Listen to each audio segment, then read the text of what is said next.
Once again, I'm Denise, just in case. I need to reintroduce myself.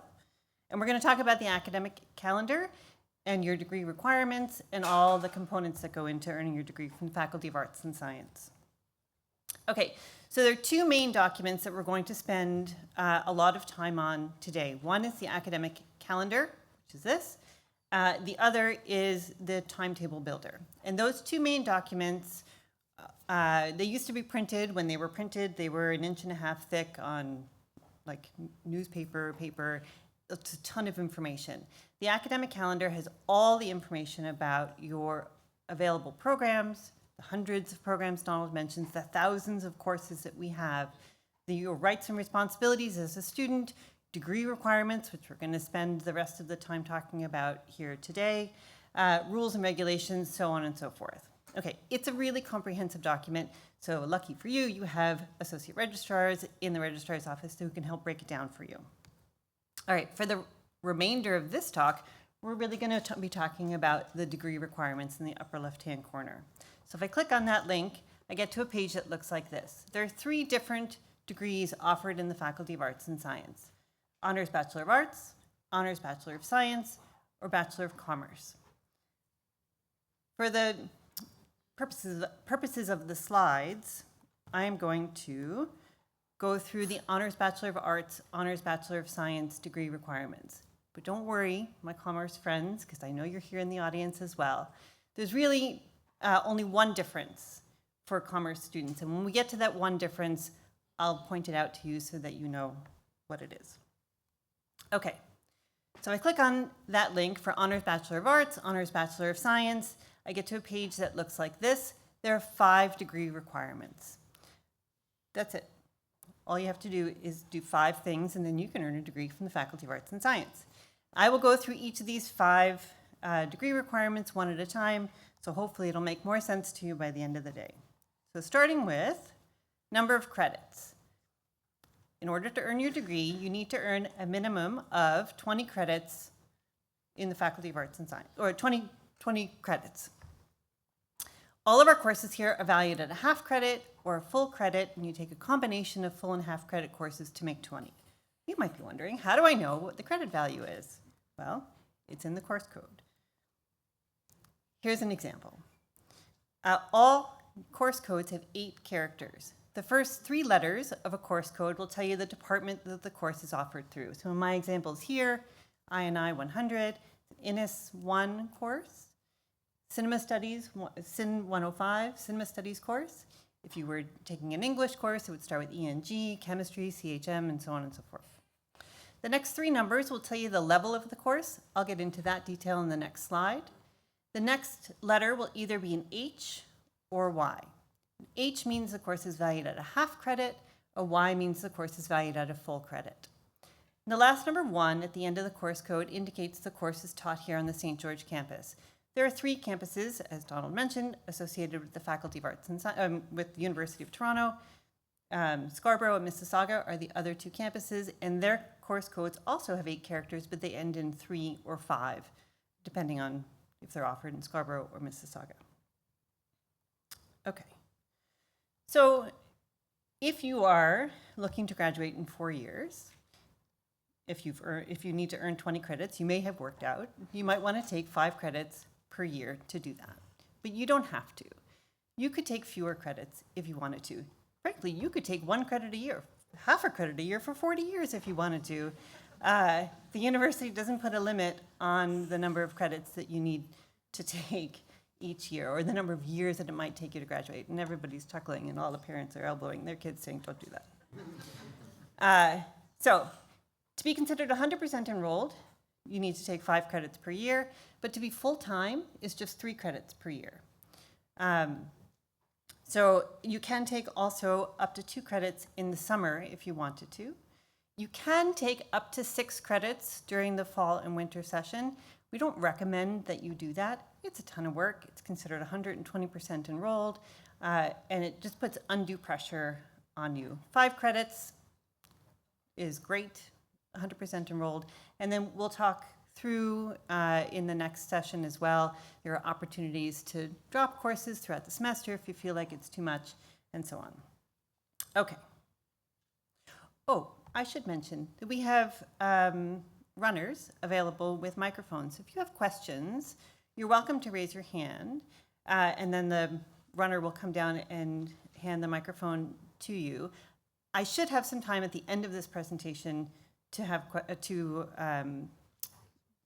provide time for questions. But if you have a burning question now, you're welcome to raise your hand because it may be really relevant, and I might just tell you that it's coming up in a later slide. Okay. Okay, so the second degree requirement is the level of credits. We have 4 different levels of credits, 100, 200, 300, and 400, and they roughly correspond to your year of study. So 100 level credits, likely you'll be taking in your first year. They're introductory courses. 300 and 400 level credits you'll likely be taking at the end of your undergraduate experience. They're senior level credits. Out of the 20 credits that you need to earn to be eligible to graduate, you need to earn at least 13 credits at the 200 level or higher. And of those 13 credits, you need at least 6 credits at the 300 level or higher. Okay.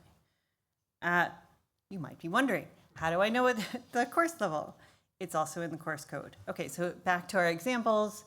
You can see those 3 numbers in the middle. The first number is the one that will tell you if it's a 100, 200, 300, or 400 level course. Likely 200, 300, and 400 level courses have 100 level course prerequisites, so courses that are prior preparation for these upper year courses.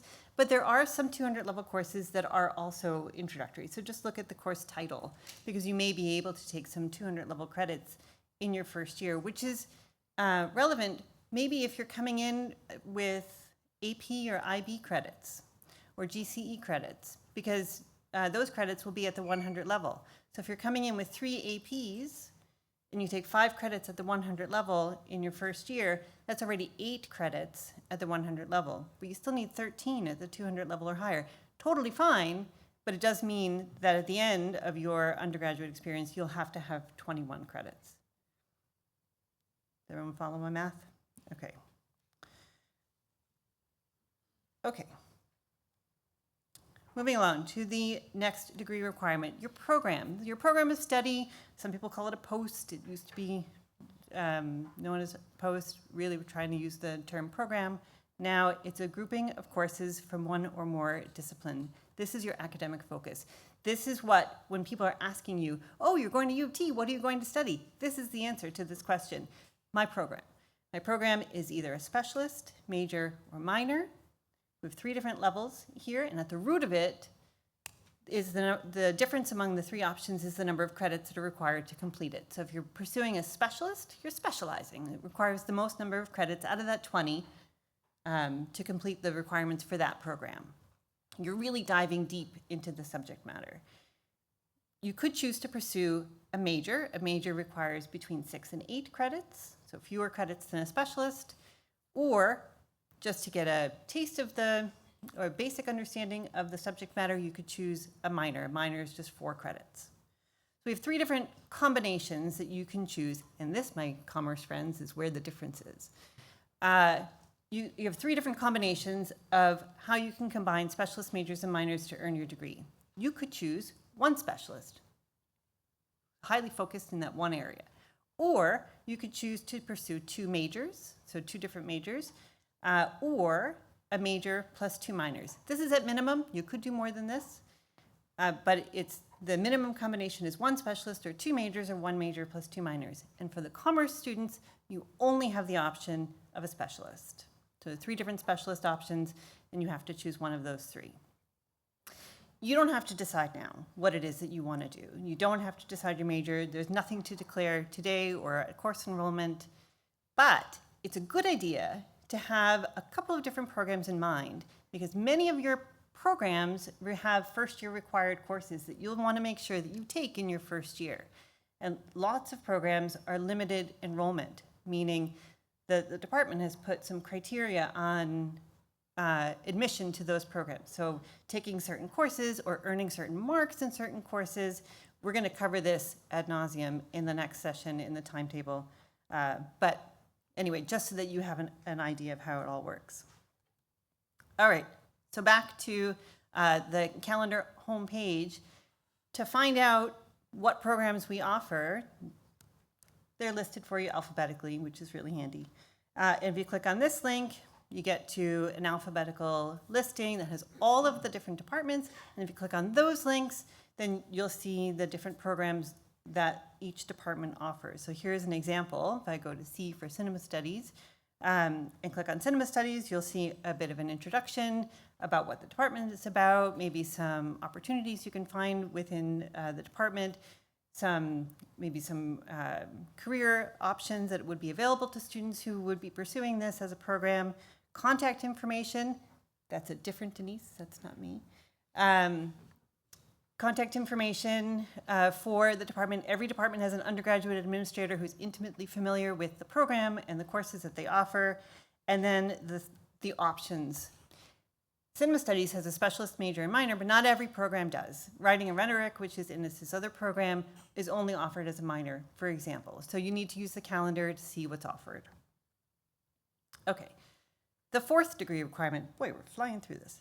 The fourth degree requirement is your cumulative grade point average. So this refers to your marks. This is a grading chart here that shows on the left-hand side that marks are given out in terms of percentage. These 50% and higher is passing, anything below 50% is failing. These ranges of percentages translate to a letter grade, A through F, and each of these letters has a grade point value on a 4-point scale. So it's ultimately the column on the right that will mean the most to you. So in order to be eligible to graduate, your cumulative grade point average needs to be at least a 1.85 or higher.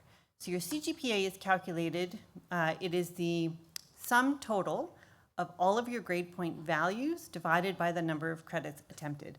Boy, that's a lot of math in my presentation, and I'm not good at math. So 1.85 at the time that you need to be eligible, you need to have in order to be eligible to graduate.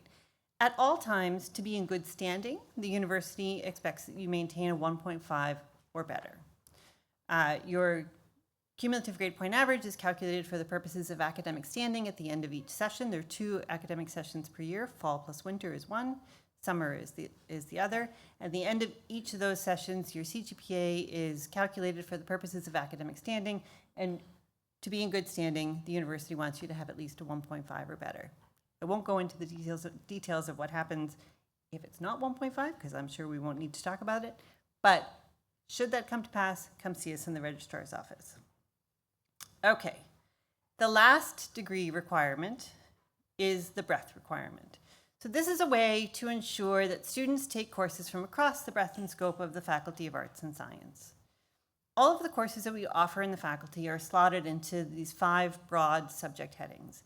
And just looking at the titles, you can kind of guess what kinds of courses would fall under which category. So if you were to take a course in breadth category 5, you might be taking astronomy or math or physics or chemistry. Breadth category 4 would be things like environmental studies or biology. Breadth category 3 would be history, political science, economics. Breadth category 2, religion, psychology, philosophy. And breadth category 1, arts, fine art history, cinema studies, English, languages.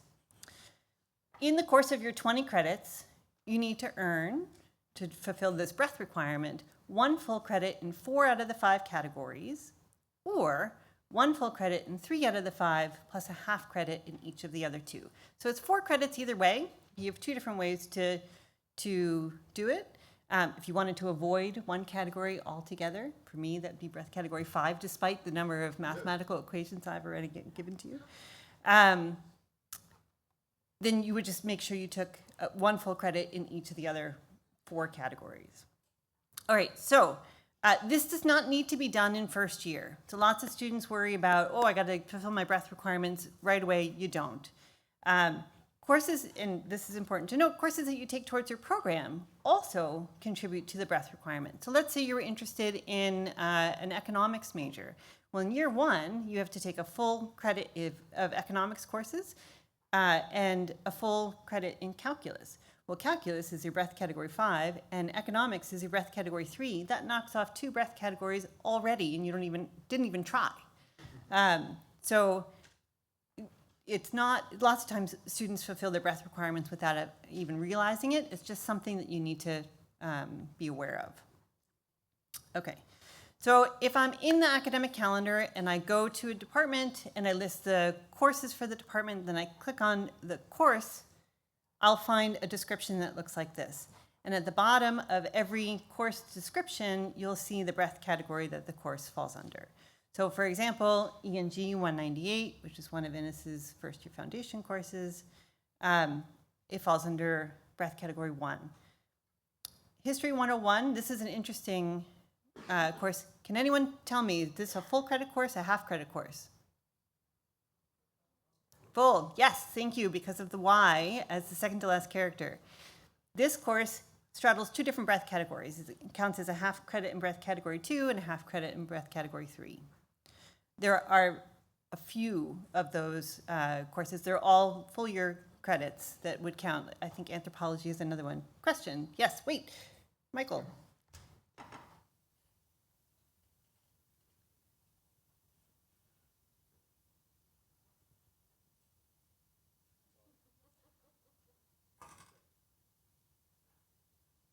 Wondering are the Y courses like full year and the H courses are like half a year? Excellent question, and thank you. I should have said that earlier. In almost all cases, yes, but not always. We will talk about that in the timetable, and we'll show you an example. But in almost all cases, an H course, a half credit course, is semester based. So it starts in September and ends in December, or it starts in January and ends in April. And a Y course starts in September and it ends in April. There are a few exceptions. Anyone who's in computer science admission category will be taking CSC 110 in the fall. It's a Y course, but the entire course is squished into the fall semester. The timetable builder, which we'll spend like 45 minutes on in a moment, has all of those details, and we will explain to you how you can figure that out. But thank you for that great question.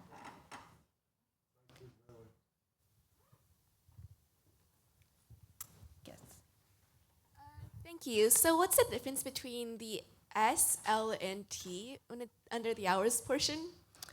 That's also a detail that we're going to go over in the timetable, but it refers to the number of class time hours that are required for the course. So S stands for seminar, L would be lecture, T for tutorial, P for practical, and it'll tell you the number of class time hours that are required in that course. But great question there as well.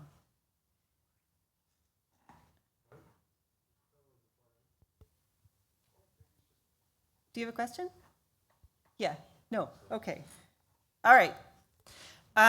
So here's another example of breadth requirement courses. So if you're thinking, oh my gosh, like I would be if I were in your shoes, I don't want to take a breadth category 5 course. The university understands that, and they're not expecting you to take a course with a lab or a calculus course or a course that somebody who's attracted to science courses would be taking also as well. So there are courses that are available for students who would need to take courses to fulfill the breadth requirements that are outside of your main area of study, outside of your comfort zone. So I've highlighted here just a couple of examples, all from breadth category 5. I'm sorry, I'm really showing where my limitations are. This is the kind of language you want to be looking for. So not intended for science students, or this is to help fulfill the science literacy portion of your undergraduate. The ENV 200 says that. So just to give you some idea, like who the course is really intended for. All right, so using the academic calendar, as I mentioned, you don't have to decide on your programs now, but it's a good idea to have a couple of programs in mind because that really helps to inform your course enrollment. So use the academic calendar to choose some programs, dive into it a little bit more closely, and you'll be able to see what the first year required courses are, and I'll show you in a live example as well. So use that A to Z list, consider special opportunities like first year foundations courses or ONES program courses, certificates, again, stuff that we're gonna help make sense to you in the timetable session. Third, your breath requirements. And fourth, any other electives. So something that you want to take just for the sake of learning it. Okay, so if I can do this properly, we're going to dive right into the academic calendar. Okay, so this is the live academic calendar. Somebody shout out for me a program that they want me to look into. Okay, we did that one already. All right, now we'll start with cinema studies.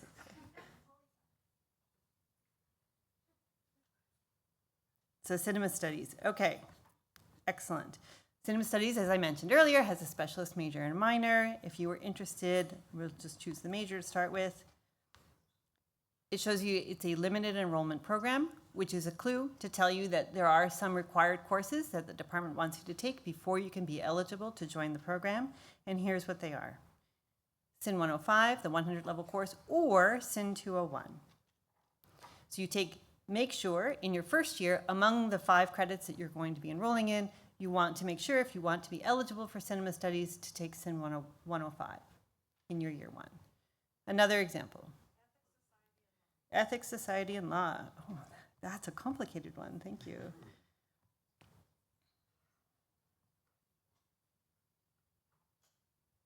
Okay, so Ethics, Society, and Law is offered only as a major. So this program does not have, it is also limited enrollment, but doesn't have specific first year courses that they want you to take. They're going to base your admissibility to the program based on 3 credits that you take from breadth categories 2 or 3.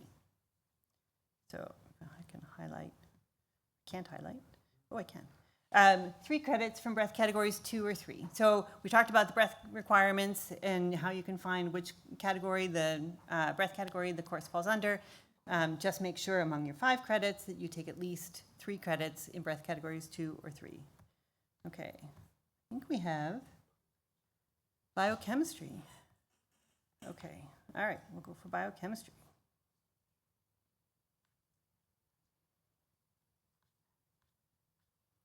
Biochemistry offers a specialist and a major, no minor. So many of the life science and new life science program students are going to be with me in the next session. You'll find that in nearly all of the life science programs, you'll be taking a full year of biology, full year of chemistry, and a full year of calculus in your first year. Question? Okay.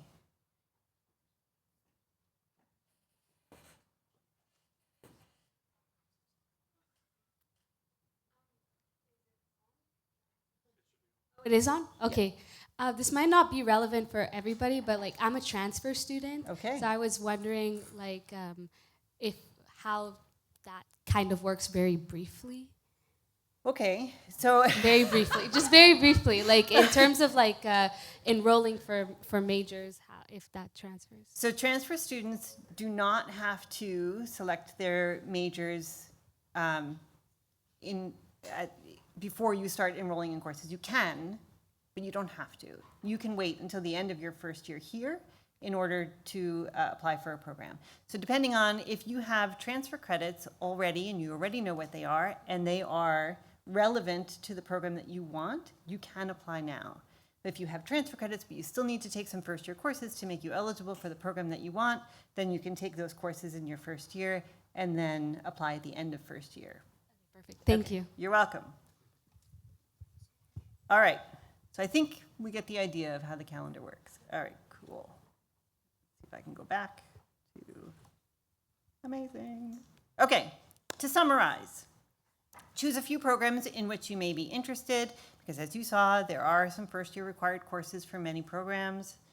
Prioritize first year required courses for programs and then pick your electives.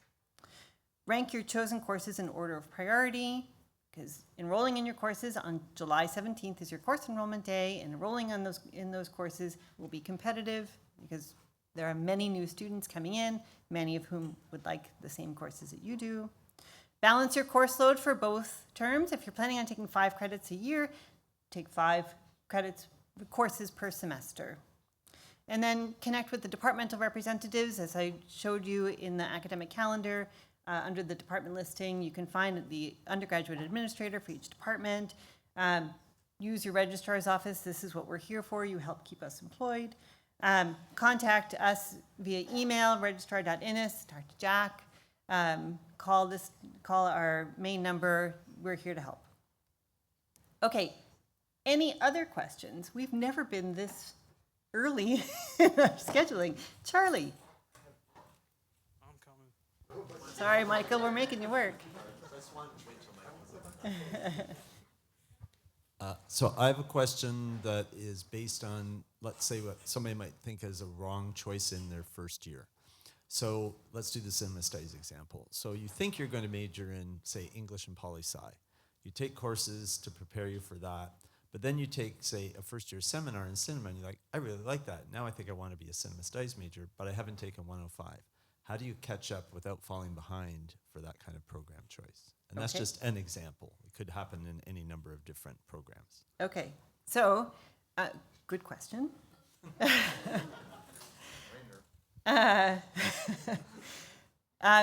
So programs are changeable. So you're not locked in at the end of first year, you apply for your programs, and then you could stick with those programs for the rest of your undergraduate experience.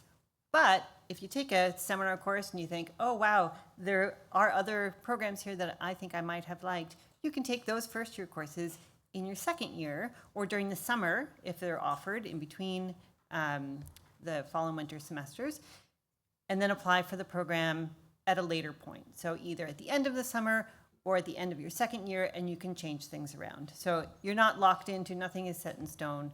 You can't be kicked out of a program, but you can always get into a program later.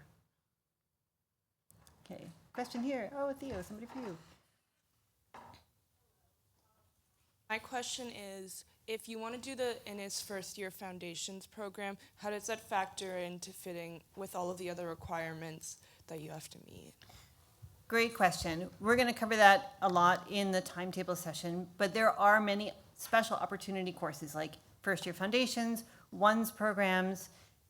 These are by and large elective courses. So these are courses that typically don't count towards program requirements.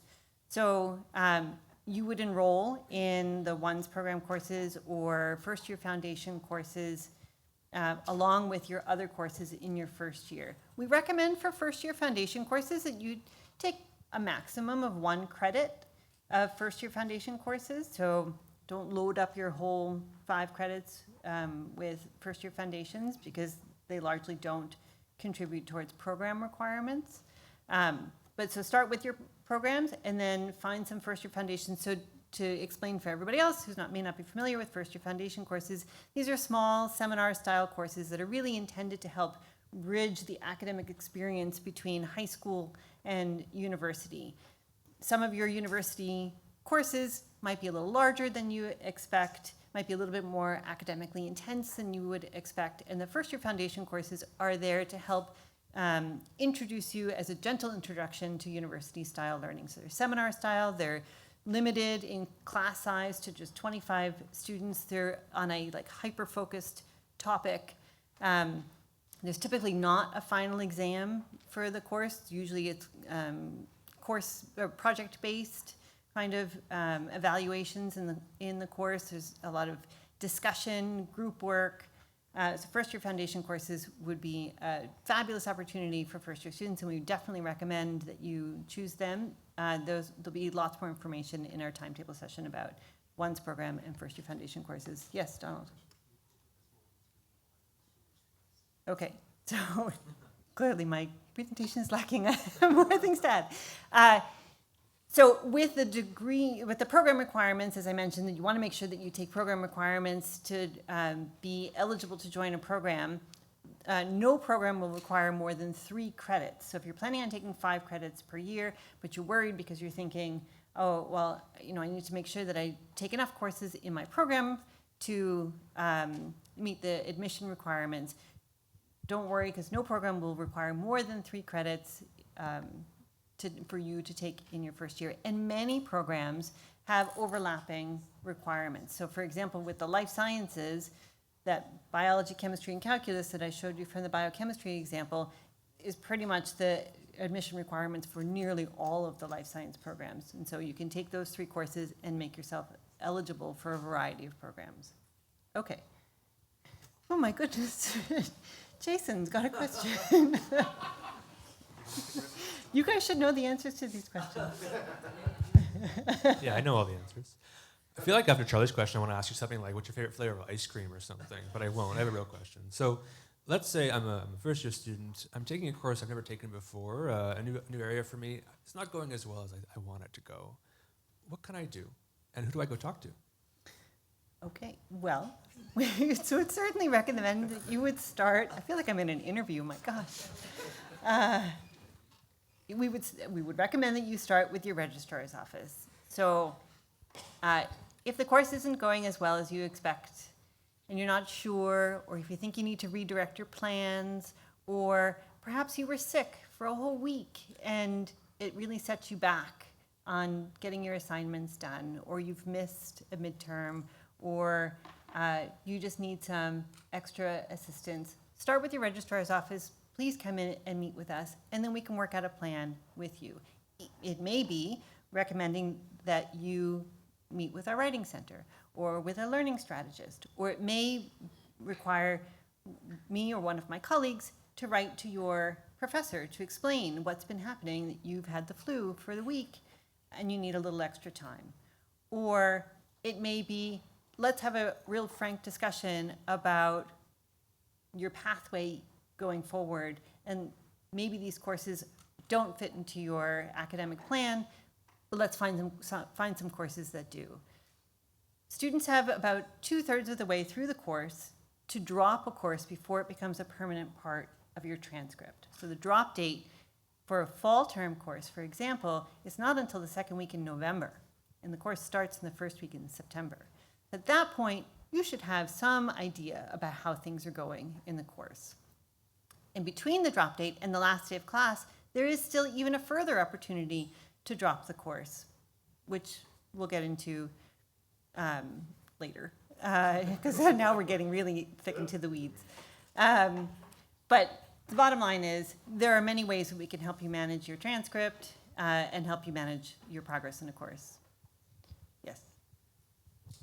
On that topic, is it all right to choose more courses during course selection with kind of the thought process of maybe dropping 1 or 2? Yes and no. So on your course enrollment day, you are limited to enrolling in just 5 credits worth of courses. A week after course enrollment, a week after first year course enrollment priorities, and this will all make sense in the next session, I promise you, in course enrollment priorities will be dropped. And then any spaces that are left over for anyone else who didn't initially meet the course enrollment priority for that course can enroll. So at that point, you can add up to a 6th course. And if you're deciding between 2 courses, then yes, for sure, add it, go to the first lecture or 2, and then just remember to drop one or the other before it becomes a permanent part of your transcript. Okay, mercifully, I think we've come, oh, no, we have one more question. Hi, sorry, just one last question. Okay. So to kind of extend off of one of the previous questions, if you take a course for your breadth requirement or simply an elective, and you decided that you didn't really like the course too much and didn't do too well, does that still factor into your GPA? And if so, what could you do about it? Okay, great question, multi-part answer. Yes, so every course that you take for credit and for a mark will be factored into your GPA, whether it's part of your program plan or not. We do have an opportunity for up to 2 credits during your entire academic career to where you can declare a course credit, no credit. And you can do this up until the last day of classes. Now, this comes with a couple of rules. Any course that you take that would be relevant to a program that you're enrolling in can't be made credit, no credit. It has to have a final mark at the end of it. And some courses, like first-year foundation courses, ONES program courses, they're not eligible for credit, no credit. And there are a smattering of other courses, which it'll say in the course description, like Spanish 101, for example, comes to the top of my mind. It's not a breadth requirement. It's not a first-year foundation course. It is a regular academic course for the department. But for whatever reason, the department has said you can't make this course credit, no credit. Most courses have the opportunity to be marked credit, no credit. But if you're going to be using that course for a program, then you can't. So for example, you and I are both enrolled in Eco 101. You're interested in economics as a major. I'm just taking it for fun. I can make the course credit, no credit. You can't, okay? So credit, no credit can be applied for up to 2 credits during your entire academic career. You have until the last day of class to make the course credit, no credit if you wanted to. And if you pass the course, you just get a CR on your transcript. There's no mark. It doesn't get calculated into your GPA. Whoa, what have I done? If you don't pass the course, then it would just show up as NCR. But again, no grade associated with it. It doesn't show up in your GPA. All right, so I think that's all we have time for. Thank you.